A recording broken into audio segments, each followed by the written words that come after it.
Hello esteemed colleagues, in this tutorial video we'll review two sections, ITF Agreement and Rotation Plan.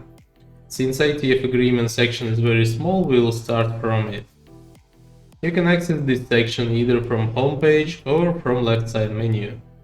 This section is being used to store ITF Agreement in system, and upon clicking on section you will be prompted to enter necessary information. Enter name of the agreement, who issued, number of the agreement, dates when it was issued and when it will expire. You can also mark document expiry date as unlimited. Enter remarks if necessary, then select a category. These categories are being taken from Safety and Quality module Certificate section and can be created or edited there. By pressing plus sign, you can upload the file, and minus sign will remove already uploaded file.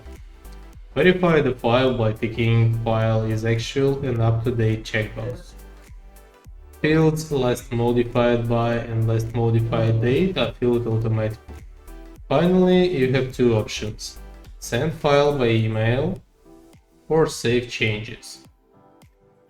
Next section is Rotation Plan. You can access it from homepage or from left side menu. It shows you all shifts based on selected vessel and months divided by ranks. You can view data by selecting year, months, and display it based either on vessel or rank. Also, you can switch between vessels and select which ranks will be displayed. By clicking Show Upcoming Shifts button, pop-up window will appear showing me a list of only upcoming shifts. In table, red color represents already expired contracts, blue represents currently going ones, and green upcoming shifts. You can right-click on shift and either select a replacement for crew member, or, if it's upcoming shift, you can remove it from list. Lastly, you can print the rotation plan using print button.